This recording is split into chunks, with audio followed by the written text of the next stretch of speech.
El viento helado azotaba las montañas de Nuevo México cuando Javier Reyes, un pistolero solitario con cicatrices tanto físicas como emocionales, cabalgaba de regreso a su cabaña tras otra cacería infructuosa.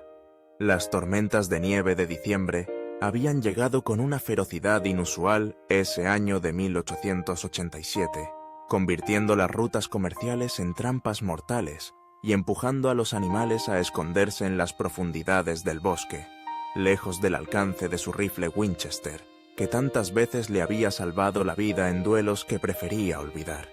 La tarde moría rápidamente entre las nubes plomizas, cuando un destello inusual captó su atención desde un barranco cercano. Algo que no pertenecía al paisaje blanquecino se asomaba entre la nieve acumulada. Javier detuvo su caballo, un Mustang llamado Sombra, y escudriñó la pendiente con desconfianza, siempre alerta después de 15 años sobreviviendo en un territorio donde la ley era tan escasa como la compasión. Con la mano firmemente apoyada en su revólver, descendió hacia aquella anomalía que interrumpía el manto blanco, y lo que encontró le heló la sangre más que el inclemente frío de la montaña. Un guerrero apache, inmóvil y parcialmente cubierto de nieve, con elaborados adornos ceremoniales y pinturas de guerra que contrastaban con la palidez azulada de su rostro. A simple vista parecía muerto, pero un sutil vapor escapaba de sus labios agrietados, revelando que la vida se aferraba tenazmente a aquel cuerpo congelado. Por un instante que pareció eterno, Javier contempló al apache con un torbellino de emociones contradictorias. 3 años atrás, una banda de guerreros apaches había masacrado a su hermano menor y su familia en un ataque a su rancho cerca de Santa Fe, un evento que había endurecido su corazón y lo había enviado por un camino de venganza que eventualmente lo convirtió en uno de los pistoleros más temidos del territorio. La lógica y el odio acumulado le gritaban que dejara morir a aquel hombre, que continuara su camino y permitiera que la naturaleza completara lo que el frío había comenzado. Sin embargo, mientras observaba el rostro del apache, algo en sus facciones serenas le recordó que, antes de convertirse en el pistolero que todos temían, había sido un hombre diferente, alguien que su madre había criado con principios firmes sobre el valor de toda vida humana. Con un suspiro que dibujó fantasmas blancos en el aire helado, Javier tomó una decisión que cambiaría el curso de ambas vidas. Se quitó su pesado abrigo de piel de búfalo y envolvió con él al guerrero moribundo. Con esfuerzo considerable, cargó el cuerpo inerte sobre su caballo y retomó el camino hacia su cabaña mientras el sol desaparecía completamente tras las montañas y la temperatura descendía aún más. Durante todo el trayecto, Javier mantuvo una conversación silenciosa con los fantasmas de su pasado, justificando ante ellos y ante sí mismo un acto de compasión que contradecía todo lo que había sido durante los últimos años de su existencia solitaria. La cabaña de Javier era austera pero funcional, construida con sus propias manos en un claro protegido por pinos centenarios que servían como barrera natural contra los vientos más crueles del invierno. Apenas cruzó el umbral, encendió el fuego en la chimenea de piedra y colocó al apache sobre su propia cama, una estructura rústica cubierta con pieles de animales que él mismo había cazado a lo largo de los años. Con movimientos precisos, nacidos de la experiencia de tratar sus propias heridas en numerosas ocasiones, Javier comenzó a quitar las ropas húmedas del guerrero y a examinar su cuerpo en busca de lesiones que pudieran explicar su estado. Además del evidente caso de hipotermia, descubrió una herida de bala en el hombro izquierdo, infectada y mal vendada con tiras de cuero y hierbas que ya no cumplían su propósito curativo. Mientras servía agua para limpiar la herida y preparaba un brebaje de hierbas medicinales que había aprendido a usar de un viejo curandero mexicano, Javier no podía evitar preguntarse por la historia detrás de aquel apache solitario, tan lejos de su territorio y en medio de una tormenta que habría hecho retroceder al más experimentado de los guerreros. Poco imaginaba que aquella noche marcaría el inicio de una historia que trascendería las barreras del odio y los prejuicios que habían definido la frontera durante generaciones. La noche avanzaba implacable mientras Javier velaba junto al lecho del Apache, aplicando compresas calientes sobre su frente y extremidades para elevar gradualmente su temperatura corporal. El guerrero alternaba entre períodos de inconsciencia y breves momentos de lucidez, en los que sus ojos oscuros se abrían con expresión alerta, como un animal salvaje evaluando el peligro, para luego cerrarse nuevamente, vencidos por el agotamiento y la fiebre que comenzaba a manifestarse. Cerca de la medianoche, el Apache murmuró palabras incomprensibles en su lengua nativa, agitándose inquieto entre las pieles que lo cubrían.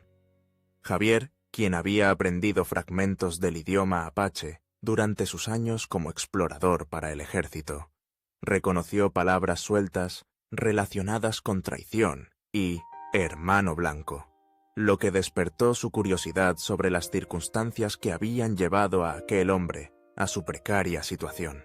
Con las primeras luces del alba, el pistolero finalmente cedió al cansancio y se quedó dormido en una silla junto al fuego, con su revólver descansando sobre su regazo como una vieja costumbre que ni siquiera la extraña situación actual podía erradicar. Despertó sobresaltado al sentir una mirada penetrante sobre él. El Apache estaba consciente, sentado en la cama, observándolo con una mezcla de confusión y dignidad inquebrantable que resultaba desconcertante en alguien que horas antes había estado al borde de la muerte. «Nan Tan», pronunció el Apache con voz ronca, señalando hacia el pecho de Javier con un gesto que parecía más una afirmación que una pregunta. El pistolero negó con la cabeza, comprendiendo que lo confundía con un jefe o líder, y se presentó simplemente como Javier, mientras servía un cuenco con caldo de conejo que había mantenido caliente junto al fuego durante la noche. Con movimientos cautelosos, como si cada uno evaluara la posibilidad de un ataque repentino del otro, compartieron aquel desayuno improvisado en un silencio cargado de preguntas no formuladas. Finalmente, el Apache se golpeó ligeramente el pecho y pronunció Nal Gai Cho, que Javier reconoció como un nombre que significaba algo similar a lobo blanco, un apelativo inusual para un guerrero de piel cobriza que sugería una historia particular detrás de aquella identidad.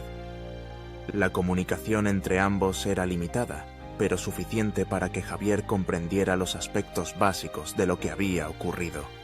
Nal Gai Cho había sido víctima de una emboscada por parte de cazadores de recompensas que perseguían a un grupo de apaches escapados de la reservación de San Carlos. Separado de su banda durante la huida, había recibido un disparo y vagado por 3 días en las montañas antes de sucumbir al frío y las heridas en un territorio que no conocía y que lo había conducido, por obra del destino o de los espíritus en los que creía, hasta el camino de Javier. Durante los días siguientes, la desconfianza mutua fue cediendo gradualmente a una rutina nacida de la necesidad.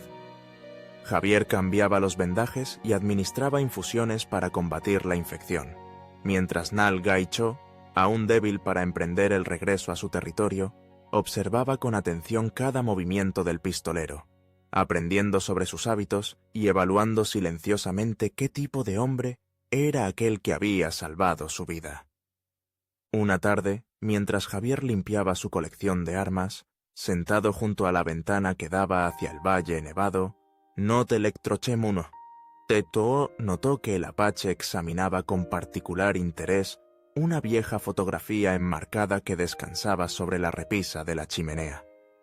La imagen descolorida mostraba a un Javier más joven, junto a su hermano Roberto y su familia, todos sonrientes frente al rancho que habían construido con tanto esfuerzo y que ahora solo existía en aquel recuerdo congelado en papel.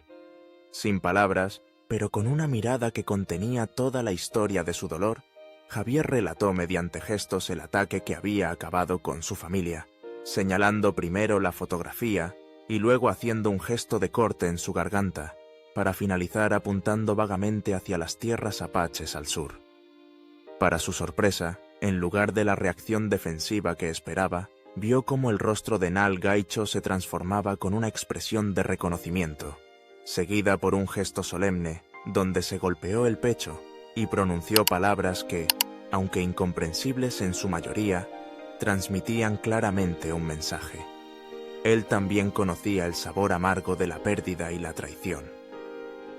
La primera nevada fuerte de la temporada los mantuvo confinados en la cabaña durante 3 días completos, tiempo durante el cual la barrera lingüística entre ambos comenzó a disolverse gradualmente. Nal Gaicho resultó ser un hombre de sorprendente inteligencia y adaptabilidad, capaz de aprender palabras en español con notable rapidez, combinándolas con el inglés rudimentario que ya conocía y gestos expresivos para crear un lenguaje híbrido que solo ellos dos comprendían. A través de este código improvisado, Javier descubrió fragmentos de una historia compleja. Nal Gaicho no era un apache de nacimiento, sino un niño mexicano, llamado originalmente Miguel, capturado durante una incursión cuando apenas tenía 5 años y adoptado por la tribu que había matado a sus padres biológicos. Criado como un verdadero apache, había olvidado casi por completo sus orígenes hasta que un anciano de la tribu, en su lecho de muerte, le había revelado la verdad sobre su procedencia. Esta revelación había sembrado en el corazón de Nal Gaicho una inquietud que lo llevó a cuestionar su lugar en el mundo, culminando en su separación del grupo principal durante la reciente huida de la reservación, no solo por la persecución de los cazadores de recompensas, sino también por una búsqueda personal que ni él mismo comprendía completamente. Al escuchar esta historia, relatada con palabras entrecortadas y largas pausas reflexivas, Javier sintió un extraño eco de su propia existencia, dividida entre 2 mundos, el del joven ranchero con esperanzas y familia y el del pistolero solitario en que se había convertido. Al amanecer del 4.º día, cuando por fin el cielo se despejó, revelando un paisaje transformado por la nieve inmaculada, Javier tomó una decisión que sorprendió incluso a sí mismo. Ofreció a Nal Gaicho enseñarle el camino seguro hacia el sur, donde podría reunirse con su gente, una vez que sus fuerzas hubieran regresado por completo. Lo que había comenzado como un acto impulsivo de compasión, ahora se había convertido en una responsabilidad que no podía ignorar, a pesar de que cada fibra de su ser, entrenado en la desconfianza, le advertía sobre los peligros de ayudar a un apache. Mientras preparaban los suministros necesarios para el viaje, calculando rutas que evitaran los asentamientos donde los cazadores de recompensas podrían estar al acecho, un ruido inconfundible rompió la quietud de la mañana, cascos de caballos aproximándose a la cabaña. Con la velocidad que le había mantenido con vida en innumerables situaciones peligrosas, Javier se asomó cautelosamente por la ventana, solo para confirmar su peor temor. 4 jinetes, armados hasta los dientes, con la inconfundible apariencia de cazadores de recompensas, se acercaban por el sendero principal. En un intercambio silencioso de miradas, ambos hombres comprendieron la gravedad de la situación. Para los recién llegados, Nal Gaicho representaba una recompensa sustanciosa, y Javier, al haberlo ayudado, sería considerado un traidor, merecedor de la misma suerte. Con gestos rápidos, el pistolero indicó a su inesperado compañero que se ocultara en el pequeño sótano donde almacenaba las provisiones para el invierno, mientras él enfrentaba a los visitantes con la postura relajada, pero vigilante, que había perfeccionado a lo largo de años de encuentros potencialmente mortales. Reyes saludó secamente al líder del grupo, un hombre de rostro marcado por la viruela y ojos fríos como el hielo, que respondía al nombre de McCoy, conocido en el territorio por su eficiencia despiadada en la caza de fugitivos. Curioso encontrarte tan lejos de las cantinas y los salones de juego donde sueles hacer negocios. ¿Acaso el famoso pistolero se retira a una vida de contemplación en las montañas?, dijo McCoy con un tono burlón. Javier mantuvo su expresión impasible mientras ofrecía café a los visitantes, un gesto de hospitalidad fronteriza que habría sido descortés rechazar, ganando tiempo mientras evaluaba sus opciones. Los 4 hombres aceptaron la invitación para entrar en la cabaña, dejando sus caballos atados fuera, y Javier notó cómo sus miradas escudriñaban cada rincón del austero espacio, buscando señales que confirmaran la información que aparentemente habían recibido de un trampero que juraba haber visto a un hombre blanco ayudando a un apache herido varios días atrás. «Estamos siguiendo el rastro de un grupo de apaches que escaparon de San Carlos», explicó McCoy mientras sorbía ruidosamente su café, sin apartar sus ojos escrutadores del rostro de Javier.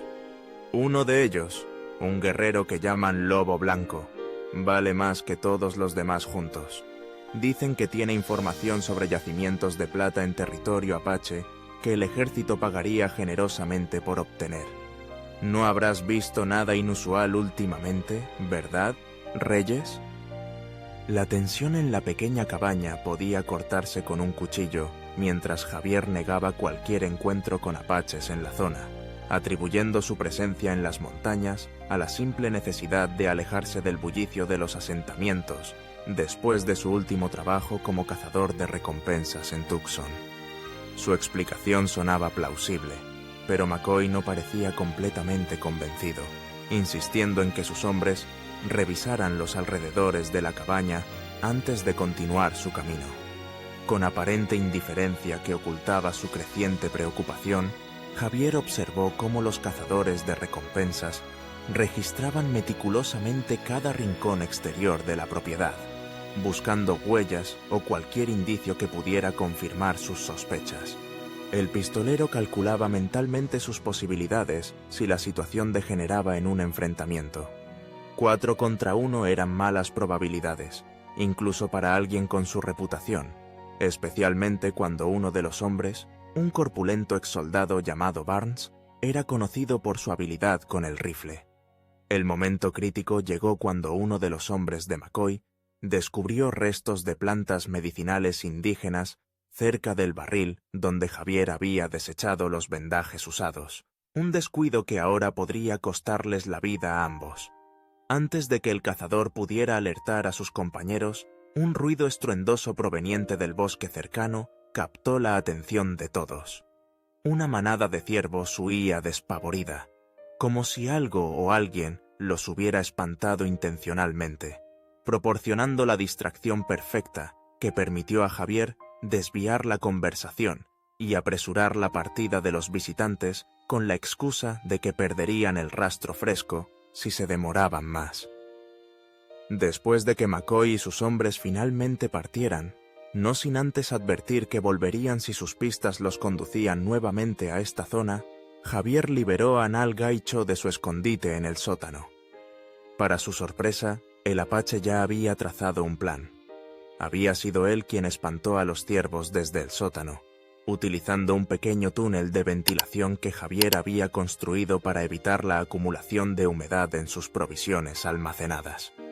Conscientes de que los cazadores de recompensas podrían volver en cualquier momento, especialmente si encontraban las verdaderas pistas que los días de nevada habían ocultado temporalmente, ambos hombres comprendieron que debían abandonar la cabaña cuanto antes. Con eficiencia nacida de vidas marcadas por la supervivencia, prepararon lo esencial para un viaje que ahora tendría un rumbo diferente al originalmente planeado. En lugar de dirigirse hacia el sur, donde seguramente McCoy esperaría encontrarlos, tomarían una ruta más peligrosa hacia el oeste, atravesando pasos montañosos que raramente eran transitados durante el invierno. Mientras cargaban los 2 caballos bajo la luz menguante del atardecer, Javier reflexionaba sobre la extraña vuelta que había dado su vida en apenas una semana. De solitario pistolero, cuya única compañía eran los fantasmas de su pasado, a fugitivo aliado con un apache, precisamente el tipo de hombre al que había jurado hacer pagar por la muerte de su familia. Sin embargo, algo había cambiado en su interior. La historia de Nal Gaicho había resonado en él de una manera que no podía explicar, como si ambos fueran reflejos distorsionados de una misma tragedia, hombres modelados por la violencia de otros, convertidos en lo que nunca habían elegido ser. 3 días de duro viaje a través de pasos nevados y cañones azotados por vientos helados pusieron a prueba la resistencia de ambos hombres.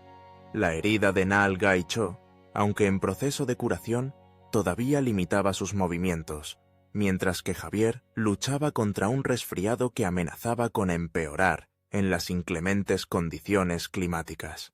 Sin embargo, la determinación común de mantenerse con vida los impulsaba a continuar, estableciendo una rutina de colaboración silenciosa donde cada uno compensaba las debilidades del otro. Durante las frías noches, acampados en cuevas o refugios improvisados bajo salientes rocosos, la barrera lingüística continuaba disolviéndose entre ellos, dando paso a conversaciones cada vez más complejas sobre sus respectivas vidas y las circunstancias que los habían moldeado. Javier descubrió que Naal Gaicho había sido un respetado curandero entre su gente antes de que las políticas de reubicación forzosa destruyeran el tejido social de su tribu, convirtiéndolo en un guerrero por necesidad más que por vocación. Al anochecer del cuarto día, alcanzaron un pequeño valle protegido donde Javier recordaba la existencia de una cabaña abandonada que había pertenecido a un viejo trampero fallecido años atrás. Para su alivio, la estructura seguía en pie, aunque deteriorada por el paso del tiempo y las inclemencias del clima, ofreciéndoles un refugio más seguro que las improvisadas guaridas que habían utilizado hasta entonces. Mientras encendían un pequeño fuego controlado para no generar humo visible desde la distancia, ambos percibieron que habían cruzado algún tipo de umbral invisible. Ya no eran simplemente dos hombres unidos por las circunstancias, sino compañeros que comenzaban a confiar el uno en el otro. ¿Por qué ayudarme?, preguntó Naal Gaicho esa noche, utilizando una combinación de inglés rudimentario y español aprendido durante su convivencia, mientras compartían una magra cena de carne seca y raíces silvestres. Tu hermano muerto por mi gente. ¿Tú poder dejarme morir en nieve? La pregunta, directa y sin adornos, tomó a Javier por sorpresa, obligándolo a reflexionar sobre una decisión que había tomado casi instintivamente aquel día en la montaña. Durante unos minutos, solo se escuchó el crepitar del fuego mientras el pistolero organizaba pensamientos que nunca antes había verbalizado.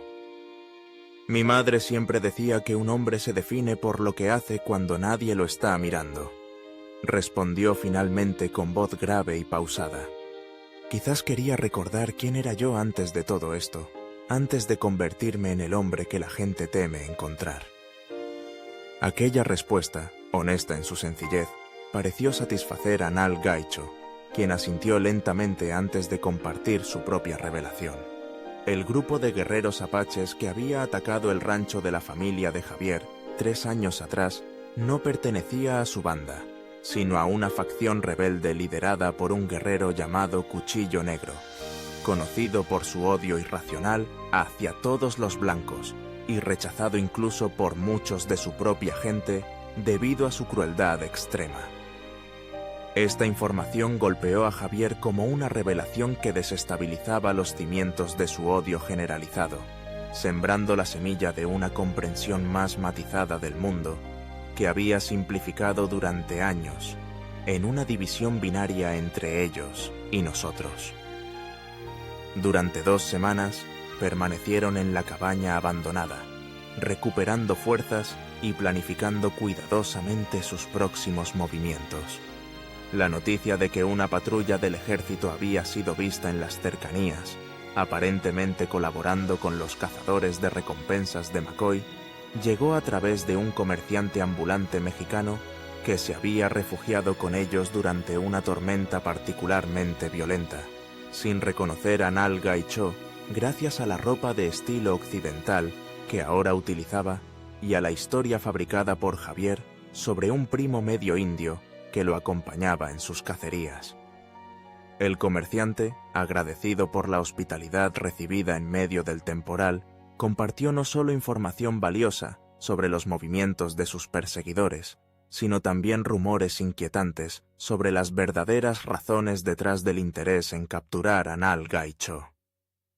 Aparentemente, el apache poseía conocimientos sobre antiguos túneles en las montañas sagradas que conducían a una mina de plata abandonada por los españoles siglos atrás, información que tanto el ejército como poderosos intereses mineros en Santa Fe codiciaban por igual. Confirmando parcialmente estos rumores, Nal Gaicho reveló a Javier que, efectivamente, conocía la ubicación de varios lugares sagrados en las montañas, incluidos algunos con ricos depósitos minerales, que su pueblo había decidido no explotar por respeto a los espíritus que, según sus creencias, habitaban en esas tierras. La codicia por estos recursos era probablemente la verdadera razón detrás de las recientes políticas de reubicación forzosa. Una revelación que terminó de desmoronar la visión simplista que Javier había mantenido sobre los conflictos en el territorio y solidificó su determinación de ayudar a Nal Gaicho a reunirse con los miembros dispersos de su banda, que, según el comerciante, se habían refugiado en una región montañosa al noroeste, conocida como Cañón de los Espíritus. El viaje hacia el Cañón de los Espíritus representaba un riesgo calculado. Debían atravesar zonas patrulladas por el ejército y territorios controlados por bandas de forajidos que no distinguían entre blancos e indios a la hora de despojar a los viajeros. Javier decidió que su mejor opción era adoptar la identidad de cazadores de pieles, dirigiéndose hacia un asentamiento norteño para vender sus mercancías, una cobertura que explicaría su presencia en zonas remotas y permitiría a Nal Gaicho pasar desapercibido como un indio civilizado que servía de guía y ayudante. Para reforzar esta fachada, pasaron varios días cazando y preparando pieles que cargaron visiblemente en sus monturas, mientras ocultaban sus armas más letales entre los pliegues de sus abrigos y mantas.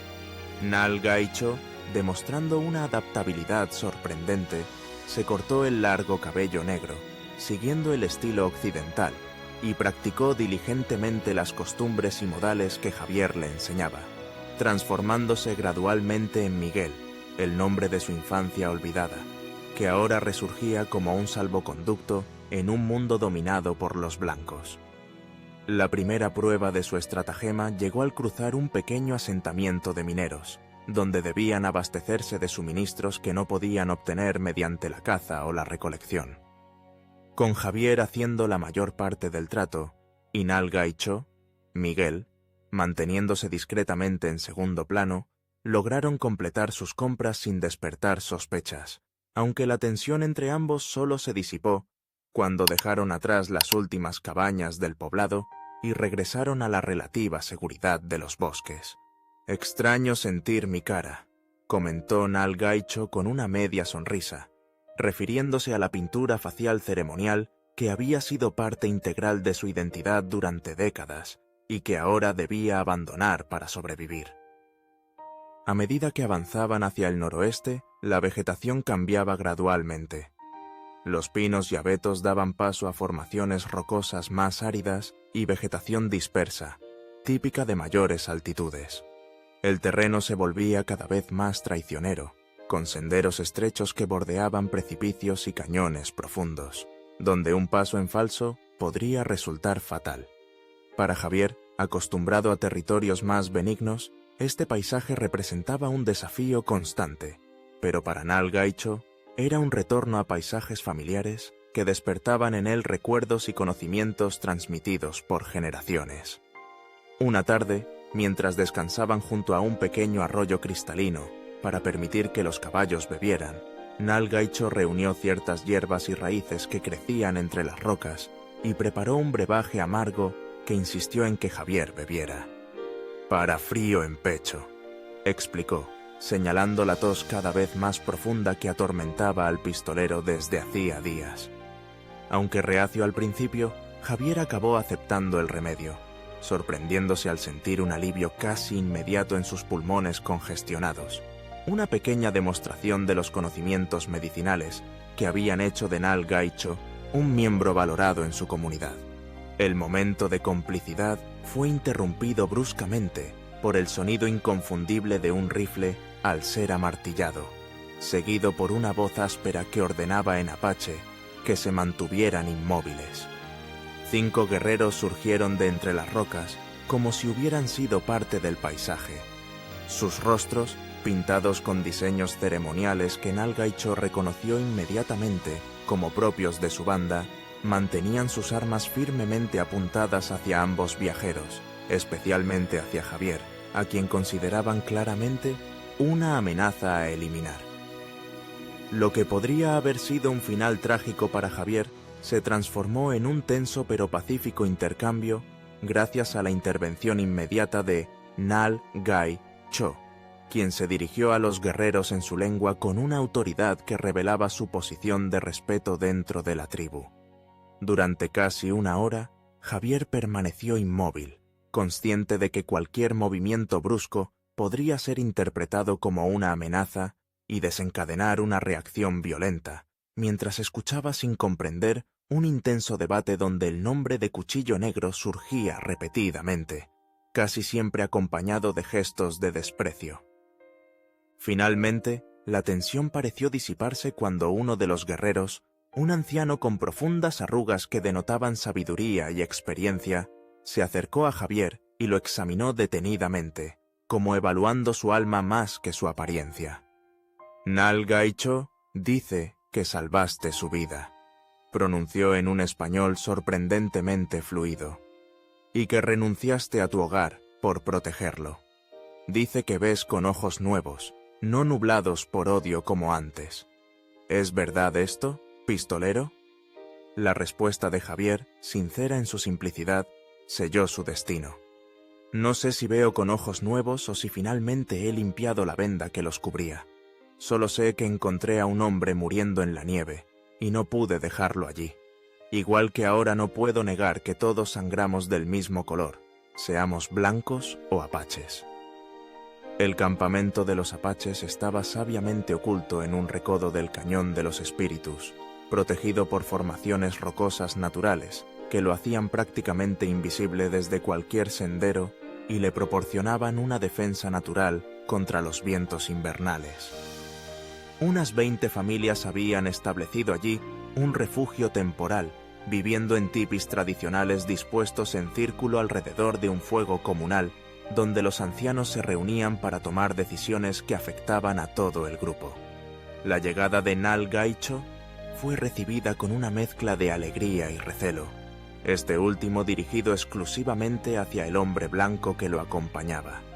Niños que jugaban entre las tiendas se detenían para observar con curiosidad al pistolero, mientras las mujeres murmuraban entre sí, algunas recordando dolorosamente a seres queridos caídos en enfrentamientos con los blancos. Javier comprendió entonces el inmenso acto de confianza que Nalgaicho había depositado en él al traerlo a este santuario, exponiendo a su propia gente a un potencial peligro si el pistolero resultara ser un informante. Esa noche, sentado junto al fuego del consejo como invitado de Nalgaicho, pero bajo la vigilancia constante de 2 jóvenes guerreros, Javier escuchó relatos traducidos parcialmente que revelaban la magnitud de la tragedia que vivía el pueblo apache. Familias separadas durante la reubicación forzosa, ancianos y niños muertos por enfermedades en las condiciones insalubres de la reservación, promesas incumplidas por parte del gobierno y, lo más alarmante, rumores sobre un inminente ataque coordinado entre el ejército y los colonos para eliminar a los últimos salvajes irreductibles que se negaban a someterse al confinamiento en territorios estériles e insuficientes. Al amanecer del tercer día en el campamento, cuando Javier comenzaba a adaptarse a la rutina y las miradas de desconfianza se volvían menos frecuentes, un joven explorador llegó con noticias alarmantes. Una numerosa partida, comandada por McCoy y respaldada por un destacamento del ejército, avanzaba metódicamente por el cañón, siguiendo un mapa que aparentemente marcaba la ubicación exacta del campamento. La traición solo podía provenir de alguien que conociera el lugar, y las sospechas recayeron inmediatamente sobre Javier, provocando un tenso enfrentamiento donde varios guerreros exigían su ejecución inmediata como medida preventiva. Fue Nalgaicho quien, nuevamente, intervino para salvar la vida del pistolero, no solo defendiendo su inocencia, sino proponiendo una explicación alternativa. Cuchillo Negro, quien había sido expulsado de la tribu meses atrás por su crueldad extrema y sus tácticas deshonrosas, conocía perfectamente la ubicación del Cañón de los Espíritus y tenía motivos para vengarse de quienes lo habían repudiado. Esta posibilidad fue reforzada cuando otro explorador confirmó haber visto a Cuchillo Negro conversando con oficiales del ejército en un puesto avanzado semanas antes. Con el tiempo agotándose y el peligro aproximándose, el Consejo de Ancianos tomó una decisión drástica. Evacuarían inmediatamente el campamento, dividiéndose en pequeños grupos que seguirían rutas diferentes hacia un punto de encuentro alternativo en las montañas más al norte. Nal Gaicho, respetando la decisión del Consejo, pero siguiendo su propia intuición, propuso a Javier un plan audaz y peligroso. En lugar de huir con los demás, ambos tenderían una trampa a sus perseguidores, utilizando el conocimiento combinado del terreno y las tácticas de combate para desviar la atención de las familias en fuga y, con suerte, eliminar la amenaza de raíz. La estratagema, concebida conjuntamente por el apache y el pistolero, era tan simple como arriesgada. Utilizarían sus propias huellas para atraer a McCoy y sus hombres hacia un estrecho desfiladero, donde las ventajas numéricas se neutralizarían y cada roca podría convertirse en una posición defensiva natural.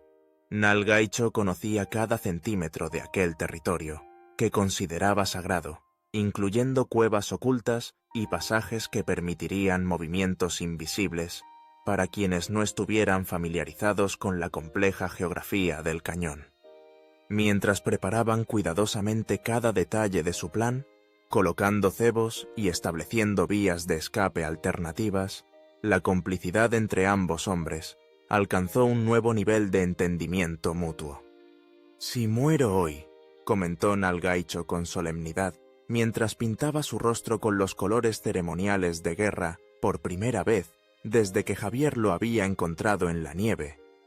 «Muero como apache, defendiendo a mi gente. Si vivo, quizás viviré aprendiendo a ser también Miguel». El enfrentamiento comenzó al mediodía, cuando los primeros exploradores de McCoy entraron en el desfiladero, siguiendo las pistas deliberadamente dejadas por Javier y Nal Gaicho. Lo que los cazadores de recompensas esperaban fuera una captura sencilla de fugitivos en retirada se transformó rápidamente en una pesadilla táctica. Piedras rodantes que bloqueaban la retirada, disparos precisos desde posiciones imposibles de localizar y la desconcertante sensación de estar siendo observados y anticipados en cada movimiento. Por primera vez en su carrera como cazador de hombres, McCoy experimentaba el miedo primitivo de haberse convertido en presa. La batalla en el desfiladero se extendió durante horas, con períodos de intenso intercambio de disparos seguidos por largos silencios estratégicos que destrozaban los nervios de los atacantes. La superioridad numérica de los hombres de McCoy se veía constantemente neutralizada por el conocimiento del terreno que poseían sus dos oponentes, quienes aparecían y desaparecían entre las rocas como espíritus, causando bajas precisas antes de esfumarse nuevamente en el laberinto natural del cañón. Al atardecer, cuando las sombras comenzaban a alargarse, otorgando ventaja adicional a quienes conocían cada recodo del terreno, McCoy tomó una decisión desesperada. Dividió a sus hombres restantes en dos grupos, uno que mantendría la presión frontal, mientras él personalmente lideraba a 3 de sus mejores tiradores por una ruta alternativa que un explorador local le había indicado, supuestamente desconocida incluso para los apaches. Lo que ignoraba era que precisamente esa ruta secreta formaba parte del plan de Nal Gaicho, quien había anticipado este movimiento basado en su comprensión de la mentalidad militar del ejército. El enfrentamiento final ocurrió en una pequeña meseta natural que se abría como un claro inesperado entre las paredes rocosas del cañón. McCoy y sus hombres emergieron, confiados, de un estrecho pasaje, solo para encontrarse cara a cara con Javier, quien aparentemente los esperaba solo y desarmado. Creyendo tener finalmente ventaja, el cazador de recompensas avanzó con su revólver, apuntando directamente al pecho del pistolero, saboreando ya su victoria, cuando un silbido apenas perceptible precedió a una lluvia de flechas que abatió a 2 de sus acompañantes instantáneamente. El caos subsiguiente fue breve pero brutal. Nalgaicho surgió como una sombra detrás de McCoy, mientras Javier revelaba un derringer oculto en su manga que descargó a quemarropa contra el tercer tirador. «Debería matarte ahora mismo», declaró Javier, apuntando su revólver recuperado hacia un McCoy herido y desarmado, que lo observaba con una mezcla de odio y temor. «Has causado suficiente sufrimiento persiguiendo hombres cuyo único crimen es querer vivir en libertad». El cazador de recompensas, sangrando por una herida en el hombro, pero manteniendo la arrogancia que lo caracterizaba, escupió al suelo antes de responder. «No seas hipócrita, Reyes. Tú mismo has ganado más dinero del que podrías contar entregando hombres con precio sobre sus cabezas. La única diferencia es que te has ablandado por un salvaje». La provocación estuvo a punto de lograr su objetivo, llevando a Javier al borde de apretar el gatillo, cuando la mano firme de Nalgaicho se posó sobre su hombro. «Matarlo hace más grande tu odio, no más pequeño», pronunció el apache con la sabiduría que había adquirido a través de su propia lucha contra el rencor. «Hombre sin honor como él, mejor castigo es vivir sabiendo que fue derrotado por quienes consideraba inferiores». Tras un momento de intensa reflexión, Javier bajó lentamente el arma y, junto con Nalgaicho, tomó una decisión que sellaría definitivamente el nuevo rumbo de sus vidas. Despojaron a McCoy y al resto de los supervivientes de armas, municiones y provisiones, dejándoles apenas lo necesario para regresar penosamente al asentamiento más cercano, no sin antes advertirles que, si alguna vez volvían a perseguir a cualquier miembro de la banda de Nalgaicho, el próximo encuentro no terminaría con igual clemencia. La noticia de la derrota de McCoy y sus hombres a manos de solo 2 combatientes, uno de ellos el legendario pistolero Javier Reyes y el otro un guerrero apache que los rumores comenzaron a identificar como un chamán con poderes sobrenaturales, se extendió rápidamente por el territorio. Para cuando los supervivientes, hambrientos y humillados, llegaron al fuerte militar más cercano, la historia ya había crecido hasta proporciones míticas, alimentando el temor supersticioso entre muchos soldados y colonos sobre adentrarse en ciertas áreas montañosas, ahora consideradas protegidas por espíritus vengativos. Este respiro inesperado permitió a las familias apaches dispersas reunirse nuevamente en un valle remoto más al norte, donde establecieron un asentamiento mejor camuflado y con múltiples rutas de escape. Javier, ahora plenamente aceptado como aliado de la tribu, gracias a su papel en la defensa del Cañón de los Espíritus, se encontró participando activamente en la construcción del nuevo campamento, aprendiendo técnicas tradicionales que combinaban perfectamente con sus propias habilidades de supervivencia adquiridas durante años de vida solitaria en la frontera. Durante los meses siguientes, mientras el invierno cedía gradualmente ante la primavera, tanto Javier como Nalgaicho experimentaron transformaciones personales profundas.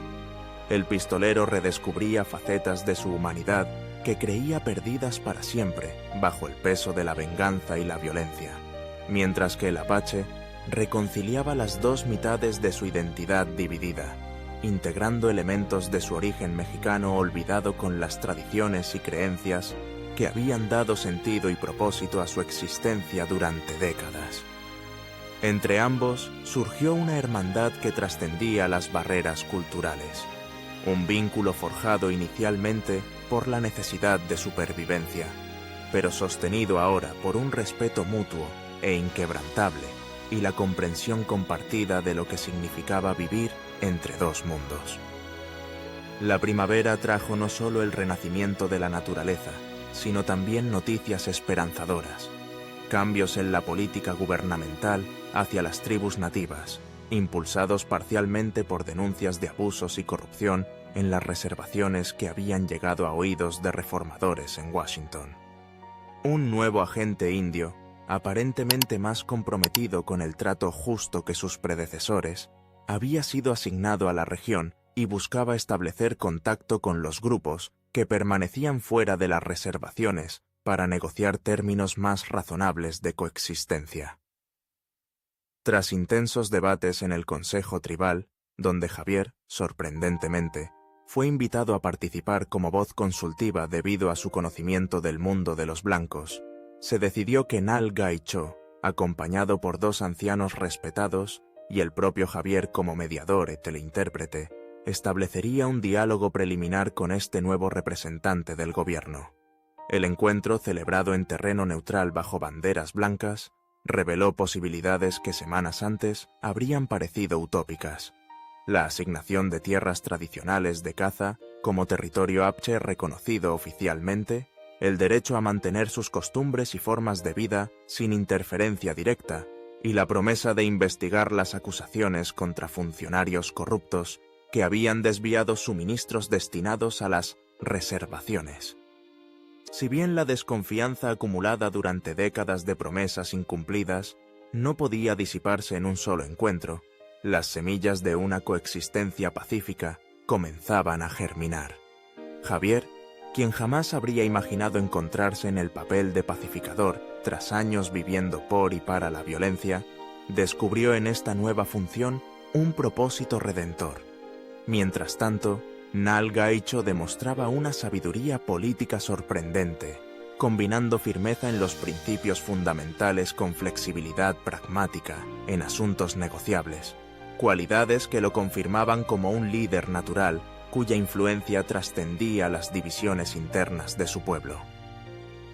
10 años después, un hombre de mediana edad cabalgaba tranquilamente por un sendero que serpenteaba entre pinos y abetos en las laderas occidentales de las montañas que los mapas ya identificaban oficialmente como territorio apache autónomo.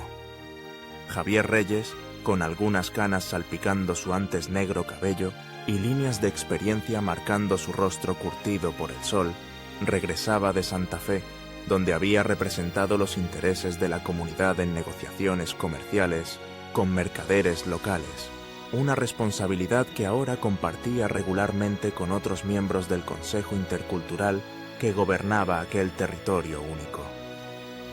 Al aproximarse a la entrada del valle, donde se extendía el asentamiento, una mezcla peculiar de tipis tradicionales y cabañas de estilo occidental adaptadas a las preferencias individuales de sus habitantes, Javier fue recibido por un grupo de niños montados en pequeños ponis, que practicaban habilidades ecuestres bajo la supervisión de un hombre que cualquier observador externo habría identificado inmediatamente como una autoridad respetada. Nal Gaicho, o Miguel Lobo Blanco, como ahora prefería ser llamado, combinando sus 2 identidades en un nombre que simbolizaba el puente entre culturas que tanto él como Javier habían contribuido a construir durante la última década. Aquella noche, sentados junto al fuego comunal, donde las historias se transmitían de generación en generación, los 2 amigos compartieron una botella de whisky de calidad que Javier había traído especialmente para conmemorar el aniversario de aquel día invernal que había cambiado el curso de sus vidas, el día en que un pistolero solitario y amargado había encontrado a un apache congelado y, en lugar de pasar de largo, había tomado una decisión impulsiva de compasión que desafió todo lo que creía saber sobre sí mismo y sobre el mundo. A veces, reflexionó Miguel con una sonrisa serena mientras contemplaba las estrellas sobre el Valle Pacífico, el Gran Espíritu nos coloca exactamente donde debemos estar, aunque nosotros no entendamos el camino hasta mucho después. Javier asintió en silencio, pensando en cuántas vidas, incluida la suya propia, se habían salvado gracias a aquel encuentro aparentemente fortuito en medio de la nieve.